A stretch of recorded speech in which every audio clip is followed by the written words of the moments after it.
You are, Jasmine. You going to start it? And we're live. All right. Welcome to today's webinar. I'm Aaron Price, the CEO of TechUnited New Jersey. I see a lot of you rolling in. I am very excited about today's conversation. Tim Sullivan and I have shared many a podium in talking about our support for the Evergreen Fund. And now that we've been promoting it, people think I'm just going to start writing them checks. Blank check seems to be the desire. So we are here today to talk more about this program, what it means for the state, how people can participate, some of the timelines, and to answer many of your burning questions. I see a lot of you here. And I want to remind you, we will monitor the chat. We will monitor the Q&A for questions. So if you have questions, please pose them there. We'll do the best we can to integrate them. Please treat this like a regular, if you remember back in the day, there were things called in-person events where you could actually meet other people live. Use the chat, introduce yourself, say where you are geographically. I am in Hoboken. And if you have a specific request of someone, it is a good place to network. So with that, I'm here with Tim Sullivan, the CEO of the New Jersey Economic Development Authority, and Tim Rollander, the technology sector lead of the NJ Economic Development Authority. From here on out, the NJEDA. Both of you, thanks so much for joining us today. Well, thanks, Aaron. So, Mr. Sullivan, since we got a lot of Tims, where are you? Let's start with where are you actually situated at the moment? I am in Pennington, New Jersey, right in the middle of Mercer County. Excellent. And Tim Rollander, where are you? I'm in Bordentown, just south of Trenton. Excellent. I mentioned no visual, only audio. That should not be the case. Please let us know if anyone else is having that issue. And maybe Jasmine, if you could chime in to let others have video. Good. Sorry about the visual issue, but we're going to keep on marching unless I hear we have other issues. So let's start right off the bat because we're going to have a hard stop at 12:30. Good. Thank you, Robert. Tim, let's cover the basics and then we'll get into some depth. What is the Evergreen Fund? Great.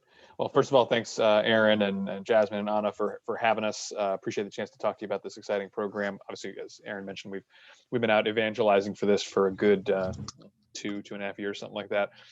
So it's an overnight success, two and a half years in the making. Look, just to step back for half a second and contextualize this, I think one of the key principles of Governor Murphy's approach to economic development and frankly to growth in general is one that New Jersey has this incredible heritage of innovation and entrepreneurship that has, the head start we had in other states and other cities, depending on how you measure it, has eroded a bit. We're still one of the leaders in innovation. We still have an extraordinary innovation ecosystem, but it's like one of those things that can never be strong enough. You want to make significant investments in innovation because at the end of the day, the key to long-term, durable, sustainable, sizable job creation is new companies being born and growing into big companies, and we want more of them here in New Jersey. If you look at, for example, we've got this great, roster of Fortune 500 companies that are here, and every single one of them is great and employs a lot of people and pays a lot of taxes. They're kind of an older vintage. We haven't had a ton of new entrants into that list in a long time, and we need more of them.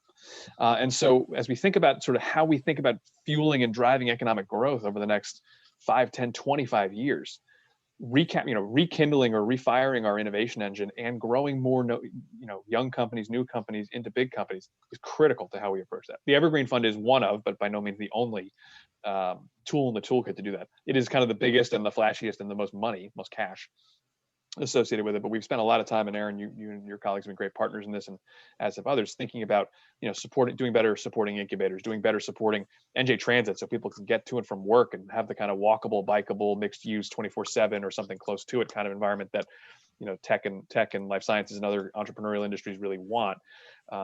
That's all part of the puzzle too. But at the end of the day, we think there's a big inflection point that can come from a more supportive public investment posture around young startup companies. So Governor Murphy announced this idea, again, going back 2.5 years ago, for a really important public-private partnership that would use tax credits in a really different way to support and fuel innovation.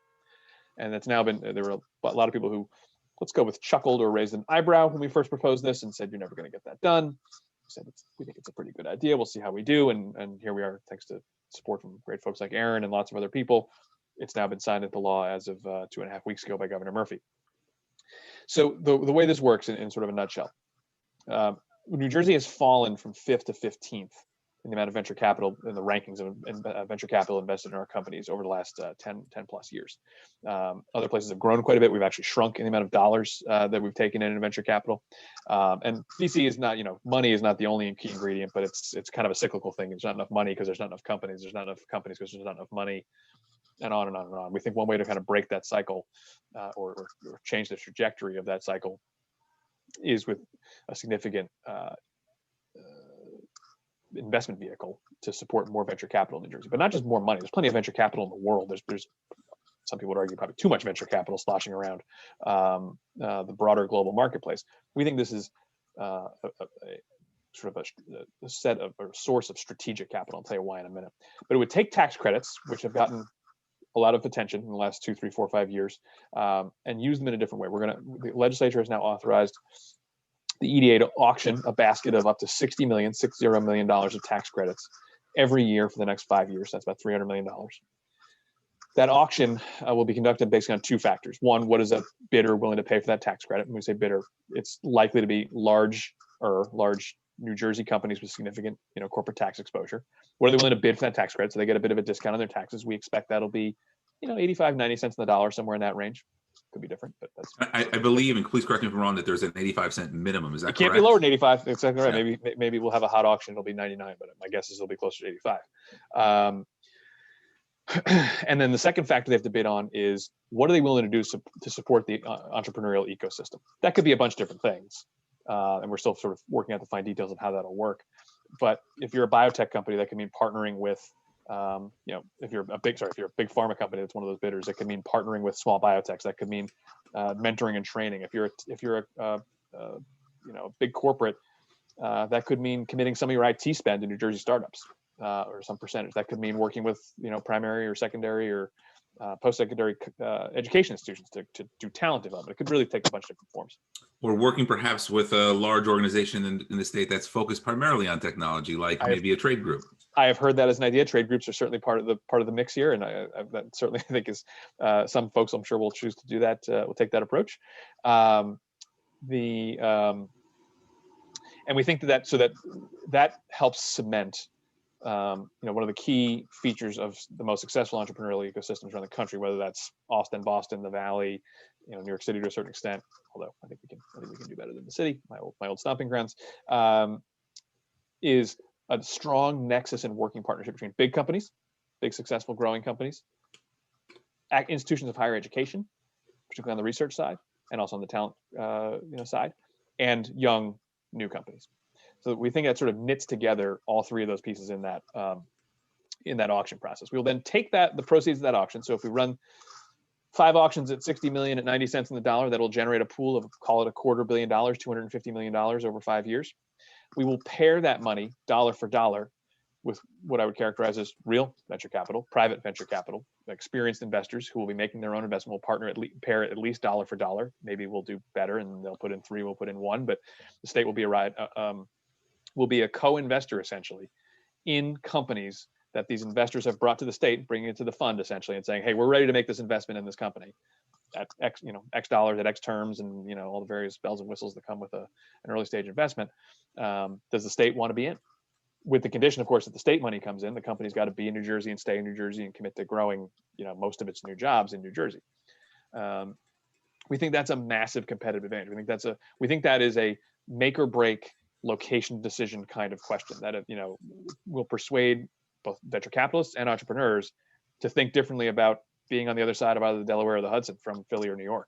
That would, put, companies that are just thinking about, we're 2 people, we could be anywhere. Where should we be? We should be in New Jersey because it's the source of strategic capital. Again, if you have an opportunity, if you're a young technology company and have a chance to work with either a big financial services or big fintech player, we have lots of them, or a big, just pure play technology company. We've got headquarters here of extraordinary companies. We have the pharma companies. If you're a biotech company, what better place than New Jersey to set up shop and sort of be in that ecosystem with some money on the table as well? We think that's an extraordinary opportunity. The good news and the exciting news, the reason it's called the Evergreen Fund is we think if we do it right, those 5 auctions, that tax credit pool is a kind of not quite one and done, but 5 and done exercise. the proceeds from when companies monetize, whether through the public markets, whether through sale, however they monetize, the proceeds of the state's equity ownership flow back to the fund and support more investments over time. If we do really, really well, if the portfolio kind of performs and or overperforms, some of that money goes back to the general fund to pay for roads and cops and teachers and other programs, whatever the legislature chooses to appropriate money for. And so we think this will be a permanent,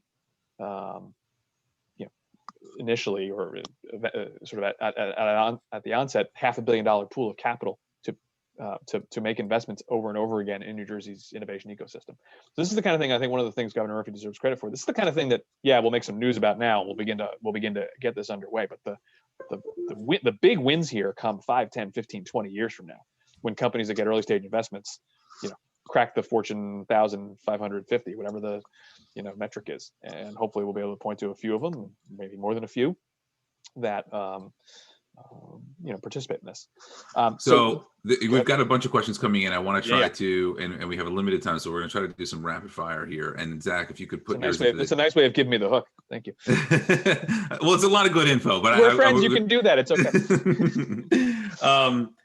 And I would reiterate the strategic advantage here. I've been advocating for this for several years because I do believe it does give us a leg up, which we very much need. So I appreciate the state and your commitment to this. I think I expect this will pay off. So, and Dana, same thing. Please put your questions in the Q&A. It's going to be much harder for us to follow these in the chat. We lose those quickly. Many of these are coming from entrepreneurs and startups. Mm-hmm. I want to be clear on how they have access to the capital, how they have access to corporations that support the capital, right? So I'd like to reiterate it back to you to see if I've got this right, and you correct me where I'm wrong. If I'm an early stage company looking to raise capital, if I decide to make my headquarters and or job growth, it sounds like you're still figuring some of these things out, focused around the New Jersey region, or I should say in New Jersey specifically, in the borders, not just the region. And I raise capital from an approved venture capitalist on the list, that VC will be able to write a bigger check because it's getting, let's say that I got $1 million commitment from, I'll say primary venture partners, whoever it is.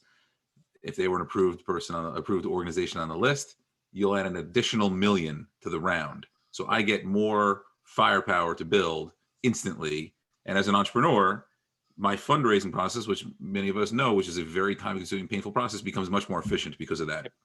And so that's step one. Let's stop there. Is that accurate? That is accurate, and it's advantageous for those investors because you can put more firepower in a company without having more partners, which many investors are interested in. Yeah. Absolutely, yeah. And I want to be clear on one very important piece here, which is why the investors are interested in this capital, even though I know there's a few here I know who actually are active venture folks. The venture capitalists make money through a model of a carry and a fee on the capital that they manage. This capital that the EDA puts into these investments becomes something that they will earn their fees on. Is that correct? Yes. So they're incentivized to leverage this pool of capital. Yeah. And really importantly, it's those private venture capitalists, the real venture capitalists. I have a ton of regard for Tim and me and my other colleagues, but we're not investors. If we were investors, we'd be investing, not working for the government. We're not going to be evaluating whether the next, dating app is the right thing to invest in, or the next cure for cancer works, or whatever, whatever the right, investment decision is, investment thesis. You have to first go bag a VC investor who is either on the approved list or wants to get on the approved list, and then you bring that idea to us, and we're not going to be, obviously, we'll be doing all kinds of oversight and underwriting and all those kinds of things, but we're not going to be like evaluating the business case. That's the private sector's role to play here. So your role is primarily, do they check the boxes of the requirements to access the capital, not is this a good or bad idea? Is that correct? Yeah, more or less. I mean, there's some bells and whistles on that, but generally speaking, yes. Okay. And it's really at the fund level, meaning the fund has to have, the fund can't do certain things. The fund has to pledge not to do other things. There'll be rules and regs that come with what the funds can do. Got it. Whoever just asked that question, the VCs aren't approved yet. We haven't even stood the regulations up yet. But the venture capitalists do not have to be in New Jersey. We sure would love it if you came and set up shop. I expect the heavy, qualitatively, the heaviest users will be the folks, at least in the early years, who are here and make a lot of investments here now, without naming names, but you can name. Let's say Newark Venture Partners, right? An easy, obvious Great choice. Example. We're an investor in them. I would assume that they will wish to become a part of this. They I'm sure haven't they done that will. yet.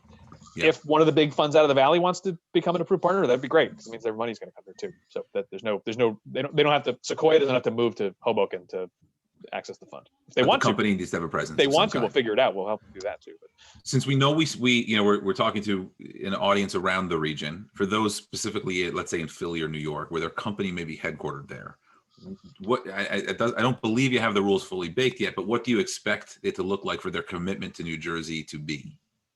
Tim, you want to help me out with that? We'll probably model it after NOL and Angel, if I had to guess, in terms of percentages of jobs and that kind of stuff. Yeah, I'd have to agree with that. I mean, we've got precedent from those earlier programs. We have a good sense of what those look like, actually. So that's probably spot on. And is Angel and NOL, is it both 75%, or we dropped that down recently?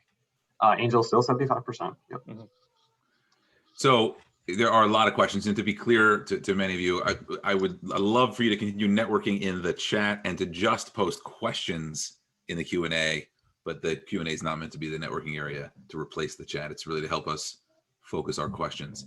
There was a question about the connectivity to the corporations who participate. Do you expect, so in our case, one of the things that we're proposing to some of the organizations we're talking to is to support this fund and to work with us to both be able to fund early stage companies and to accelerate access into some of these larger corporations. And we're seeing some very promising things unfold there that I hope will align with the Evergreen program.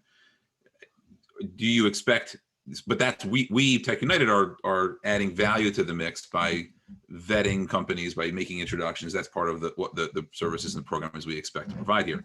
For a venture capital, that's, let's say MVP, and let's pretend that, I know they have very strong corporate relationships, but generally VCs, that's not their main value add. Do you expect that companies that participate in these funds get direct access or any kind of access outside of a third party to the corporate partners? One mechanism for that will be, we have the authority, and I expect to do so under the statute, to name an advisory board. And I expect that advisory board is going to be populated, not exclusively, but quite a bit by the larger investors, the larger corporate tax credit investors, the corporates. And so that'll be a mechanism by which they're seeing the investment opportunities come through. They will be, part of the, committed part of the ecosystem, and only good things can come from that. That'll be one mechanism, but not the only. We've got a question from Chris who asks, do you know if the funding will be available for more small cap public companies or privately held organizations only? I don't know that there'll be a rule on public. It's going to have a size limitation. The biggest checks will be 6.25, right, Tim? So from us, so probably a bit smaller than most of the public entities. It's 5 if you're, it's 6.25 if you're owned by a woman or a person of color. It's 5 if you're not. Is the fund EDA, the Evergreen funds per investment threshold. So my guess is that'll be smaller than most of the publics will be interested in, but certainly can talk. Especially with some of the ways the reverse IPOs are happening, it could be interesting for a few. We had a lot of questions coming even before the webinar. One was from Nelly, who pointed out that in 2019, well, before I bring up this question, I want to highlight our ranking as 15th is not just a reflection of the rank itself, but if you look at the actual bar, and I don't have it handy, I wish I did, I'd show it. The amount of capital, it's like 90% of it go to those top 2 or 3 markets, and the rest get very little dollars. So I think we're all excited at the possibilities to not just bump us up on the rankings, but in the absolute dollars invested is a major issue. 100%. Yeah, Governor Murphy's got a stated goal of doubling the amount of venture capital dollars, not just being up in a receding market wouldn't be exciting in its own right. It's actually about dollars. Yeah, that's right. So I this is an encouraging incentive in that direction. So Nelly asked, in 2019, and I believe this is a U.S. number, not a New Jersey number, 2.8% of VC capital went to women-owned businesses. How would the Evergreen Fund correct for that here? How do you see some incentives playing out to attracting women-owned and minority businesses? Yeah, the statute sets out a 25% goal for minority and women-owned company participation in the investment activity.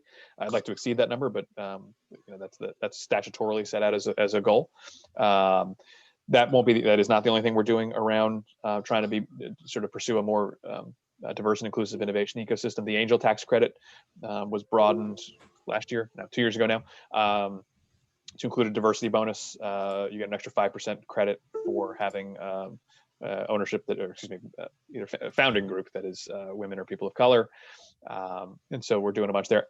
We haven't fully announced this yet. I guess we're live on Facebook, so this would be like me announcing it. So I'm not going to commit to doing it, but I think we've made some very strong indications. We'd like to do a separate from the Evergreen Fund, dedicated early stage or seed or angel fund, depending on how you think about it. It's exclusively for Black and Latinx founders in New Jersey. We haven't done that yet, but we've stepped in that direction. I want to do that. I think everyone wants to do that. We just got to get the legal mechanics right. But stay tuned for that in the next couple months. Excellent. We had a question. If the investor is strategic and not a VC, will he or she be eligible? And maybe you can tie that into the response about angel investors in general, or the two of them. There's corporate strategics, which is, I'm not sure if this person means the individual or the corporation, but maybe you can address both of those. Tim, you want to help me on the corporate one? I mean, if it's a corporate VC fund, if it's J&J Ventures, to pick on a company that's got its own venture fund, that they could certainly be a venture fund. If it's a corporate, I'm not sure that'll work. Yeah, that would be something we'd have to think through. The idea is that we're going to set up a special purpose vehicle mirroring the terms of their main vehicle. If they don't have a main vehicle, we'd have to kind of think through how that works actually. Yeah, so RAM qualified corporate strategic. I think it's, obviously you're writing the rules here, but it seems to make sense that if the corporate has a fund that would qualify, it would make sense. Otherwise it'd be a little challenging. What about on angels? We will have by the way, I'm sure we're going to run out of time here before we answer all the questions. We will likely have, we will for sure be in the next couple weeks, be going out for sort of general public comment on this entire package of bills, not just Evergreen, but the entire package of stuff that was just passed, to start to get this kind of feedback in writing so we can start incorporating it as we draft the first set of rules. There'll be another public comment period once we promulgate the rules that is sort of formal and kind of lawyerly, but right now we want idea feedback. We'll likely be soliciting that formally 5 to 15 days, something like that. Excellent. On angels, I just want to make sure we address that. Do you think angels will qualify?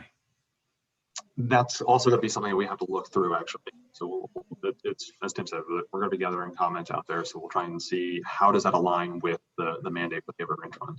The bill that Governor Murphy just signed expanded the angel investor tax credit from $25 to $35 million. We were oversubscribed for the first time, maybe ever, but certainly in recent memory, this past cycle.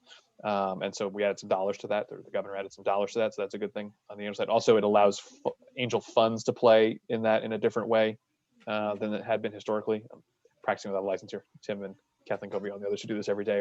Yeah, Kathleen's much better at this. I'm sorry, I'm not supporting anyone. No, yeah, I mean, angels are a hugely important part of the ecosystem here. In one way or the other, we've got to have that resource of it set up. Excellent.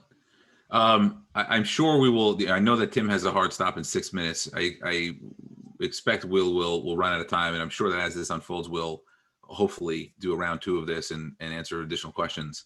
Let me go through a few more of these here. Let's talk about the timeline. And someone pointed out to include Indigenous in the funds in the diversity in general. I don't believe we talk about women-owned or minorities. My understanding in the EDA is those tend to be pretty broad rules, but maybe you can just clarify for those who are curious on how that might be crafted. Yeah, I saw I don't have the statutory language off the top of my head. I need to go back and look at it, but it is pretty broad. So I think good. The intention is that's consistent with the spirit of what we want to do, whether it's spelled out in statute or not. As an aside, I would say that I think the EDA is very thoughtful in this regard, but if you think that there's a miss in the state in general, I think there's things that I'd want on my radar. I'd imagine Tim does on his as well. Sure. Yeah.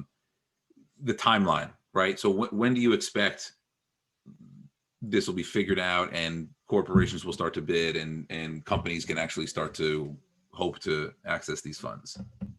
Yeah, we're going through. So there's 15 programs in the new bill. We have to stand them up all. We cannot stand them up simultaneously. It just won't work. This is obviously a super high priority. It's also the most complex program to stand up because it's brand new. The successor to the GROW corporate tax program is a lot better and is in a whole bunch of different ways, but it has some similar architecture to the old program. This is completely brand new. So Mike, we're optimistic. I think the tax credit auction will start kind of in the late summer, early fall, if we get it all right. And then the investments will flow from there. One of the keys to this working is that those auctions have to go well. If those auctions don't generate capital or generate sufficient capital, that would be a problem. So, is that an area of, I think I may have assumed that would certainly happen. Are you concerned that corporations won't bite? I'm not concerned, it's just new. And so anything that's new, you got to be a little bit of a trailblazer. So, I think some of the work that we'll be doing over the next, whatever number of months is both sort of formally and informally marketing that investment opportunity and what comes with it, and spelling out what the obligations that come with those that auction process will be, because I think that is necessary ingredient here is the capital. Yeah. I imagine you deal with some of the, we both serve a variety of stakeholders around the state. We have a question about someone who mentions, will there be anything done to reach counties in South Jersey? Carol mentioned struggle economically, yet have a growing innovation ecosphere. Typically in our discussions, we talk about our desire to focus on different pockets, but then there's also the practicality. And fortunately, things like this, democratize access around the globe, certainly around the state. But I wonder if you're thinking about any regional specific impact, or is it, fair game everywhere? So it's fair game everywhere. I would say that I think there are going to be opportunities. We with relatively small dollars tried to be supportive of kind of custom innovation strategies all around the state. We're working with Cape May and Atlantic County, for example, on an aviation and avionics oriented strategy that they're trying to advance. Actually, just got some federal money for. We've been working in Bridgeton and broadly in Salem County around both clean energy and in Bridgeton food innovation. Which may or may not be a source of attracting venture capital, but certainly the same kind of spirit here. So I think there are opportunities. They're different in each place. I don't think you're necessarily going to see a digital media strategy in a rural county per se, but there are certainly, I think, innovation opportunities everywhere. And I think that'll certainly be part of the strategy. We have a lot of questions about the VCs that are accepted. And maybe I'm missing something here. I don't believe VCs are yet accepted. Is that correct? Correct. So that'll be part of the process as well, as getting that up and running. When do you expect the application process to be live? I think and then I'm assuming that's similarly in the fall kind of range. We have to promulgate regulations here. So this is not just we don't write a memo and publish an application. There's a Administrative Procedures Act process that has built-in calendars in it. And is it a fair assumption that you'd have no reason not to publish that list, right? You'd want to promote those that are participating. Sure. Yeah. We'll have an informal role as kind of the matchmaker here of, check out the NJEDA's website or the Evergreen Fund's website, and here's the 5, 10, 25 funds that are pre-qualified. I think it's, we're going to wrap up momentarily. If you want to keep an eye on this issue, certainly sign up for our newsletter. We talk about this quite a bit. We're very closely aligned here. Follows the EDA on social. They're making announcements very frequently about this issue. You can certainly expect from us later in the year to follow up as this unfolds. Last question, Tim, before I know you've got to go, which is when you're going to open up to public comment soon, what kind of feedback would you like from this audience to help, to be prepared to help shape your thinking? The questions we've gotten along the way here are super helpful, particularly the kind of specifics and the clarifications of more generalities that I've offered. That's super helpful. I advertise that as a way to say we're not going to probably get through all the questions, and these are all really good ones. So these kinds of questions are great, and these kinds of thoughts are super helpful. Excellent. We really want to get it right, and I'm sure we won't get it perfectly, but we really want to get it right in regards to equity and inclusion. Governor Murphy is committed to building the most diverse and inclusive innovation ecosystem in America. That is a lot easier said than done. I say it all the time, so I can say that with authority. The stats that were mentioned earlier of the 2 or 3% of funds that go to Black and Latinx founders is unacceptable. It's even worse if you make that women of color. It's like less than 1%. That's a justice issue. It's also a growth issue. That means entrepreneurs' dreams and visions are not being funded, and it's a problem for a whole bunch of reasons, but let's try and fix it. Again, I'm sure we won't get it perfectly, but we would love ideas for how to do that better. I echo those thoughts and would also welcome any ideas of what TechUnited could do to make sure we're making the right inroads there as well. Normally, we do the high five your camera at the end of these sessions, but we're mixing it up, Tim, both Tims. It's 2021, I guess now somehow. So I'm doing the high five direct. So Tim Sullivan to go to your right, Tim Rollins to the left, and the count of 3, 1, 2, 3. Boom! Look at that. I don't know if everybody's screens are arranged. My camera's too narrow. Yeah, exactly. Thank you both very much. We will definitely have a follow-up. We'll share with them all the questions that came in so they get your feedback. I appreciate everyone's engagement here, and we'll talk more about this issue soon. Thanks again for joining us, and be well, guys. Thanks, Jasmine. Thanks, Anna.